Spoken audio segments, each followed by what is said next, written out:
संध्या live आवाज महाराष्ट्राचा।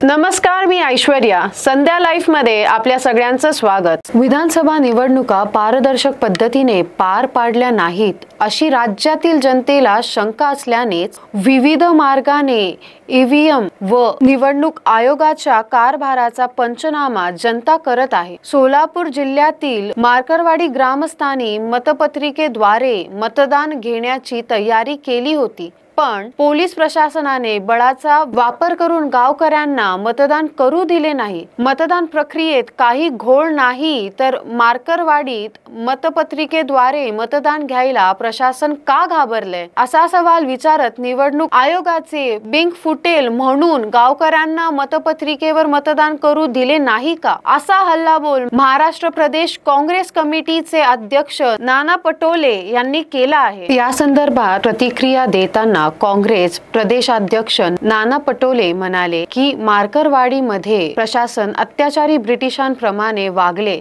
त्यामुळे ईव्हीएम आणि निष्पक्ष निवडणूक प्रक्रियेवर जे प्रश्नचिन्ह निर्माण झाले आहे ते अधिक गडक झाले आहे। कर नाही तर डर कशाला याप्रमाणे प्रशासनाने हे मतदान पार पाडून घ्यायला हवे होते, पण भाजपा सरकारच्या काळात सर्व सरकारी यंत्रणाच दबावाखाली काम करत आहे। त्यामुळे सोलापूर पोलिसांनी त्यांना वरून आलेल्या आदेशाची फक्त अंमलबजावणी केली। मार्करवाडीत प्रशासकीय यंत्रणेच्या माध्यमातून जनतेचा आवाज दाबण्याचाच प्रकार झाला आहे आणि हाच लोकशाही व संविधानाचा खून आहे। विधानसभा निवडणूक प्रक्रियेदरम्यान गैरप्रकार होत असल्याच्या अनेक तक्रारी निवडणूक आयोगाकडे केलेल्या आहेत। काँग्रेस पक्षानेही सातत्याने निवडणुकीतील गैरप्रकाराच्या तक्रारी केल्या, पण निवडणूक आयोग कुंभकर्णी झोपेतून जागे झाले नाही। निवडणूक आयोग आता फक्त नावालाच स्वायत्त संस्था उरली असून आज ते भाजपाच्या हाताखालचे कठपुतली बाहुले झाले आहे का असा प्रश्न